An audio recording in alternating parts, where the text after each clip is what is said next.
교재는 50페이지 부분이고 아마 오늘 배울 내용이 제일 어려울 것 같아. 이게 아마 토합과학 1학년에서 제일 어려운 1학기에서 제일 어려운 부분이 여기일 텐데. 자, 그러면 해볼게. 첫 번째 원자의 구조는 이미 저번에 한번 얘기했었는데 원자가 있으면 중심부에 원자핵이 있고 그리고 주위에 전자가 그 원자핵을 돌고 있다는 게 일반적인 우리가 바라보는 고등학교 과정에서 바라보는 원자의 구조인 거고, 여기서 이제 중요한 결론이 뭐였냐면은 이게 중요했던 것 같아. 그 원자핵 내에는 양성자, 중성자가 있었고 결국에는 이 양성자 수가 뭐를 결정했냐면은 원자 번호를 결정해줘. 예를 들면 수소가 1번이다. 그 얘기는 수소 핵에 들어있는 양성자 수가 하나였다 라고 이해하시면 되고, 그리고 모든 원자는 중성이라는 가정하에는 양성자 수랑 전자 수가 동일해야 되기 때문에 중성 상태인 원자 한정에서는 양성자 수와 전자 수가 서로 일치해줘야 된다는 게 하나의 결론이었어. 그래서 되게 단순한 간단한 결론인데 시험에서 그냥 물어볼 수도 있고, 특히나 학교가 어려운 뭐 지산이나 운전 같은 경우에는 이거와 관련된 응용 문제가 나올 수 있어. 그 응용 문제는 나중에 내가 소개할게. 일단 이게 이제 우리가 원자의 구조 안에서 우리가 볼 수 있는 굉장히 중요한 결론이었다. 그 다음에 넘어가서 볼게. 두 번째, 전자 배치. 아마 이게 처음 배운 내용일 거야, 고등학교 내용에서 들어와서는. 전자 배치 같은 경우에는 우리가 그 전자가 존재할 수 있는, 위치할 수 있는 그런 어떤 어떤 위치를 그냥 마구잡이로 보는 게 아니라 이런 거겠지. 원자핵이 있으면은 가장 가까운 일종의 어떤 전자가 머무를 수 있는 어떤 하나의 방이 있는 거고, 좀 더 멀리 있는 또 다른 방이 있는 거고, 이런 식으로 어떤 껍질 형태로 존재하고 있어. 껍질 형태로 어떤 껍질의 개념을 도입해서 우리가 이해하는 건데, 결론이 뭐냐면은 원자핵과 가장 가까운 어떤 궤도 이런 쪽에서는 전자가 최대 2개까지 존재할 수 있고, 두 번째는 8개, 세 번째도 8개 이렇게 존재할 수 있다가 일단 전자 배치 어떤 이론의 핵심이야.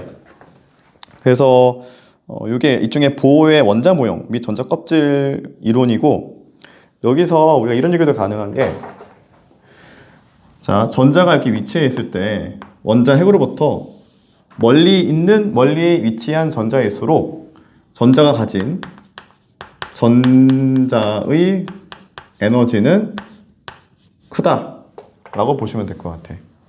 알겠지? 이거 되게 중요한 내용이고, 이런 얘기겠지. 자, 다시 예를 들면은, 자, 여기에 있는 전자 뭐 1번 있다 칠게. 그 다음에 여기 있는 전자 2번이라 칠게. 물어보는 거야. 1번과 2번 전자 둘 중에 누가 더 큰 에너지를 가지고 있니? 2번인 거야. 더 멀리 있으니까. 그래서 이런 얘기도 가능해요. 그럼 만약에 3번은 동일하게 첫 번째 궤도 있다고 칠게. 3번. 그럼 1번, 3번은 어떤 관계가 있냐? 동등해. 알겠지? 그래서 에너지의 크기를 본다면은 같은 전자 껍질에 위치해 있는 1번과 3번은 같은 거고, 좀 더 멀리 있는 2번이 더 크다라고 보면 될 것 같고, 이러한 전자 껍질 이론과 같이 우리가 뭘 더 알면 좋냐면 바로 스펙트럼 문제예요. 배운 학교 있을 텐데 스펙트럼 상에서 방추가 흡수의 개념이 있었지. 그게 근본적으로 왜 일어날 수 있었냐면 이런 거야. 이런 이론 때문에 그래. 자, 이 전자가 위치할 수 있는 하나의 전자 껍질, 이 껍질은 요 사이는 불가능해. 전자가 존재할 수는 없지만은 이 껍질 내에서만 존재할 수 있는 거거든. 이게 점핑하는 거야, 얘들이.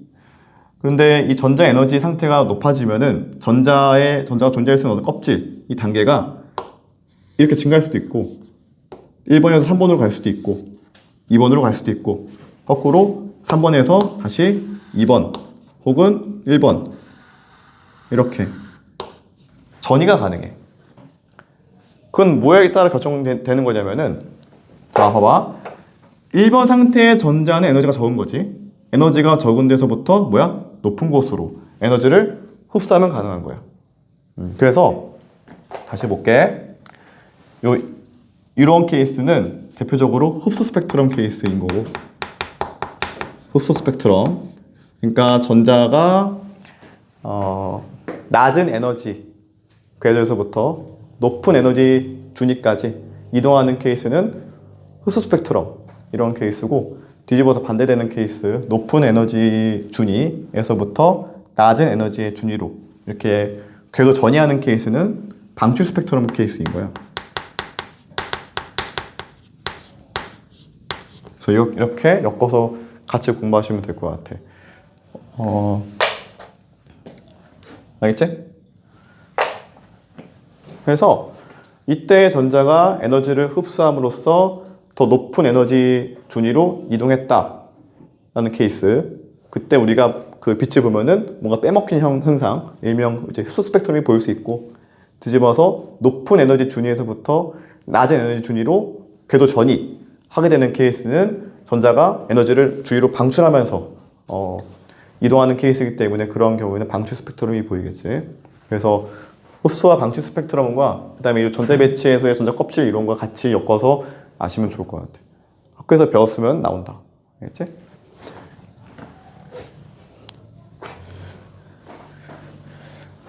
교재에 소개하고 있는 두 번째 전자 배치의 원리는 내가 이미 소개한 그 얘기인 거야. 첫 번째 가장 가까운 원자핵과 가장 가까운 껍질에는 2개, 두 번째 8개, 세 번째 8개. 그러니까 이렇게 외우시면 될 것 같아. 288 규칙이다. 2, 8, 8. 규칙을 따른다. 가장 가까운 껍질에는 2개, 맥시멈 2개. 두 번째는 8개, 세 번째도 8개. 네 번째는 언급하지 않아. 알겠지? 그래서 일명 옥텟 규칙이라고도 표현해줘. 옥텟 규칙.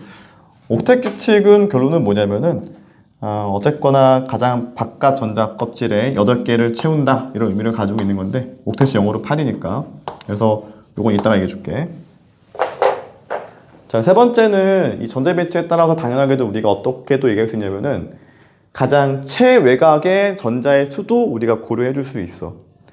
우리가 앞에서 배웠었던 주기율표에 따라서 한번 전자 배치 해볼게. 해보면은 예를 들면은 우리가 수소 배웠고, 그 다음에 리튬, 그 다음에 베릴륨, 금소, 탄소, 질소, 산소, 플로린, 네온, 여기는 이제 헬륨이 있겠지. 그래서 몇 개만 골라서 그려볼게. 예를 들면은 수소 같은 경우에는 가장 안쪽에 하나 채우고 끝나는 케이스고, 헬륨은 가장 안쪽에 2개 채우면 끝나는 거야. 항상 차곡차곡 안쪽부터 채우는 게 규칙이야. 알겠지?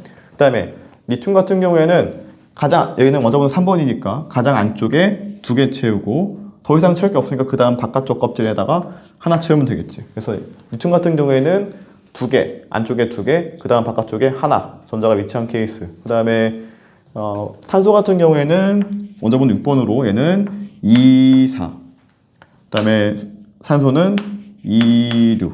네온 같은 경우에는 얘는 2, 8. 보시면은 네온 같은 경우에는 가장 바깥 전자 껍질에 8개의 전자를 다 채운 케이스겠지. 그 다음에 넘어가서 뭐 아르곤, 그 다음에 여기 밑에는 나트륨 이런 친구들 보면은 나트륨은 원자번호 11번으로 얘는 2, 8, 1 이렇게 채우게 돼. 그래서 나트륨은 2, 8, 1 이렇게 채우게 되고 아르곤 같은 경우에는 얘는 원자번호 18번으로 2, 8, 8 하면은 끝나겠지. 다 더하면 18 나와요. 그래서 18개니까 원자번호가 18번이니까 전자의 수도 18개. 그러니까 즉 18개의 전자를 차곡차곡 안쪽부터 채워 나갔을 때 어떠한 전자 배치를 가지냐 이렇게 볼 수가 있어요. 이런 식으로 아마 교재에서 넘어가서 보면은 페이지 51페이지 보시면은 전자 배치 이 원리를 이용해서 우리가 주기율표에 소개하고 있는 이런 원자들의 전자 배치들을 좀 소개한 건데 다음 보일 수 있겠지? 다 나와 있고. 자, 이때 정의하고 있는 원자과 전자의 정의는 뭐냐면은 두 가지가 다 충족되는 게 그 원자과 전자의 수인 건데, 자, 봐봐. 얘의 정의는 뭐냐면은 최외곽에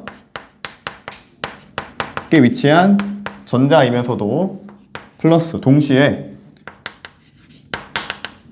어떤 화학 반응에 참여하는 전자의 수.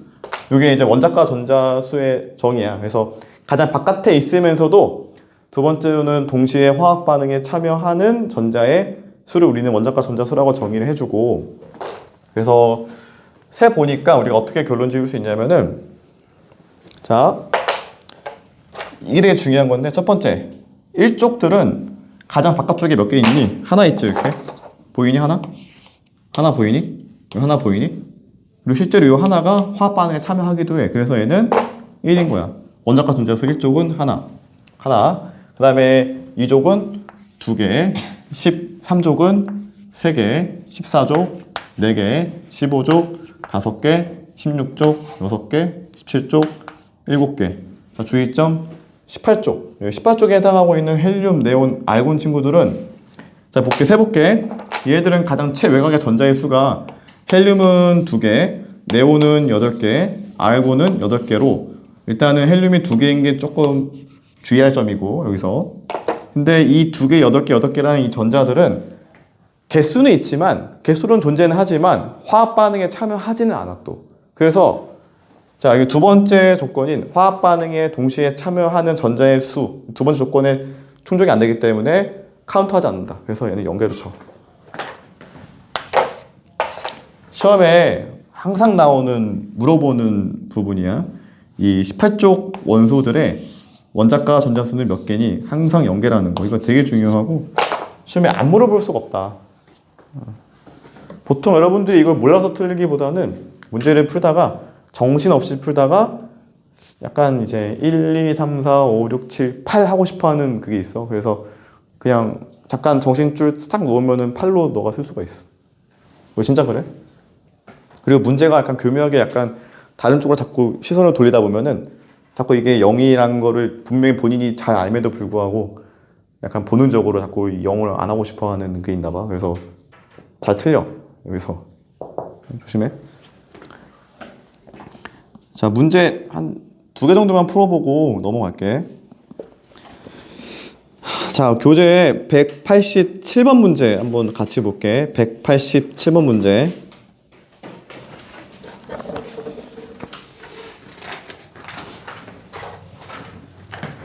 자, 보면은 그 A라는 원자는 첫 번째 전자 껍질에는 2개의 전자가 차 있고, 두 번째는 8개, 세 번째는 2개가 차 있대. 네. 첫 번째 껍질, 두 번째 껍질, 세 번째 껍질 이렇게 있다고 칠 때, 그 다음에 B 같은 경우에는 2개 하나 차 있고, C는 2개 6개 차 있고, D는 2개 8개 7개 차 있대. 자, 일단 우리가 기본적으로 원자 번호에 따른 원소 기호는 다 외우고 있어야 되거든. 그래서 다음 주에 한 번 더 시험 볼 텐데, 일단 볼게. 자, 이런 전자의 개수가 2개, 8개, 2개로 총 12개의 전자를 가지고 있는 거기에는 원자 번호 12번인 거야. 12번은 마그네슘이거든. Mg. 그 다음에 2개 하나, 원자 번호 3번으로 N 리튬이고, 그 다음에 2개 6개로 N 원자 번호 8번 산소. 그 다음에 287 원자 번호 17번으로 N은 클로라이드. 이렇게 쓰면 돼. 자, 우리 여기서 또 뭐 더 할 수 있냐면 이런 것도 할 수 있어요. 자, 마그네슘 같은 경우에는 그 전자가 존재하고 있는 전자 껍질 수가 하나, 둘, 세 개지. 하나, 둘, 셋. 리튬은 하나, 둘. 산소는 하나, 둘. 염소는 하나, 둘, 세 개로. 자, 보시면 다시 볼게. 우리가 줄기표상에서 족과 주기로 분리했잖아. 족은 세로줄이고 주기는 가로줄이었는데, 일종 그 족은 어떻게 보면은 어떤 그 원자과 전자수를 대표하는 하나의 어떤 값이라 볼 수도 있고, 혹은 화학적 성질을 나타내는 값이라 볼 수도 있어요. 1족, 2족, 3족, 4족, 4족 이런 식으로, 13족, 14족 이런 식으로. 반면에 주기 같은 경우에는 여기서 보다시피 일종의 전자 껍질수를 의미하기도 해. 보시면은 여기 1주기 친구들은 껍질수 하나, 2주기 애들은 껍질수 2개, 그치? 3주기는 껍질수 3개, 4주기는 껍질수 4개. 이런 식으로 요약하자면 다시 볼게. 주기표상에서의 주기는 일종의 전자 껍질 수와도 일치한다. 어떻게 보면은 전자 껍질 수에 따라서 주기를 나눈 거야, 과학자들이. 그 다음에 족은 뭐와 관련돼 있냐면은 이런 거지. 같은 족이면 뭐가 같냐면은 같은 원자과 전자 수겠지. 그래서 족은 일종의 원자과 전자 수가 같이 일치한다. 그러니까 족이 같으면은 원자과 전자 수가 일치한다. 다시 주기가 같으면은 전자 껍질 수가 일치한다. 이렇게 우리가 이제 엮어서 볼 수가 있고, 그 다음에 여기서 원자과 전자수가 일치한다는 얘기는 어떤 의미를 가지고 있냐면은 동의어인데 대체로는 그러네. 화학적 성질이 비슷하다. 화학적 성질.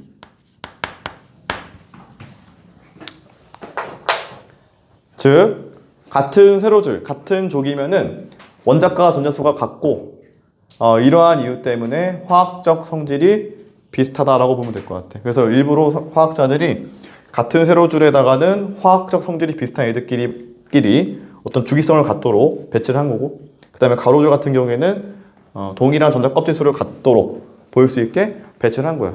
우린 그거를 뭐라 그런다? 주기율표라 불러. 알겠지? 그래서 일부러 이렇게 정리를 해준 거야. 다시. 그래서 기억은 알 수 있겠지? B하고 C는 이주기 원소이냐? 이주기가 무슨 얘기야? 껍질수 두 개니까 하나, 둘. 맞지? 하나, 둘 맞고. 그 다음에 니은 볼게. A가 금속 원소이니 마그네슘은 금속 원소이고 원래. 이거 암기해줘야 되는 거고. 그 다음에 D급 보시면은 D는 실온에서 이온자 분자로 존재한다. 이거 다시 한번 강조해 볼게. 우리가 실온에서 이온자 분자로 존재하고 있는 애들이 누구냐? 그게 바로 할로젠인데 저번주에 배웠던 F2, Cl2, Br2, I2 우리 얘네들이 이제 17쪽을 대표하는 할로젠 원소들인데 얘네들은 실온에서 기본적으로 이렇게 이온자 분자, 그러니까 이 두 개의 원자로 존재하고 있는 하나의 분자인 이온자 분자로 존재하고 있고, 그래서 이거 체크하면 될 것 같아. 그래서 Cl이니까 Cl은 이온자 분자겠지? 하나만 더 풀게.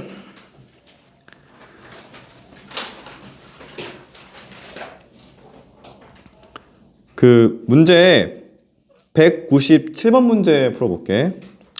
일단은 내가 문제를 좀 쓰는 동안에 한번 본인들이 풀어보고 같이 풀어보자. 이거 풀고 쉴게. 55페이지에 문제 197번 문제.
풀고 있니?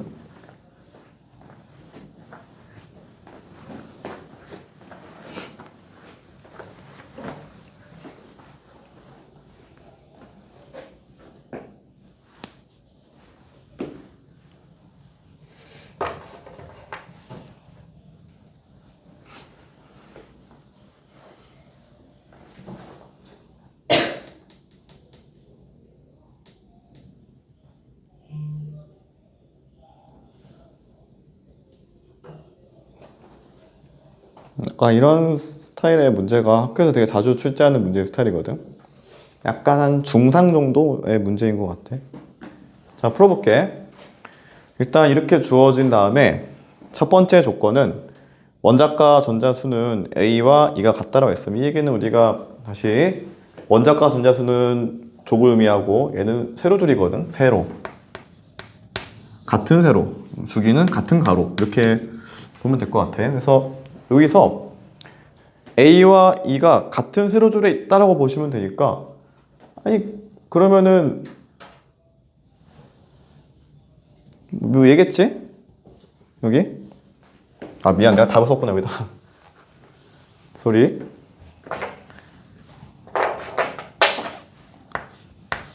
이렇게 되는데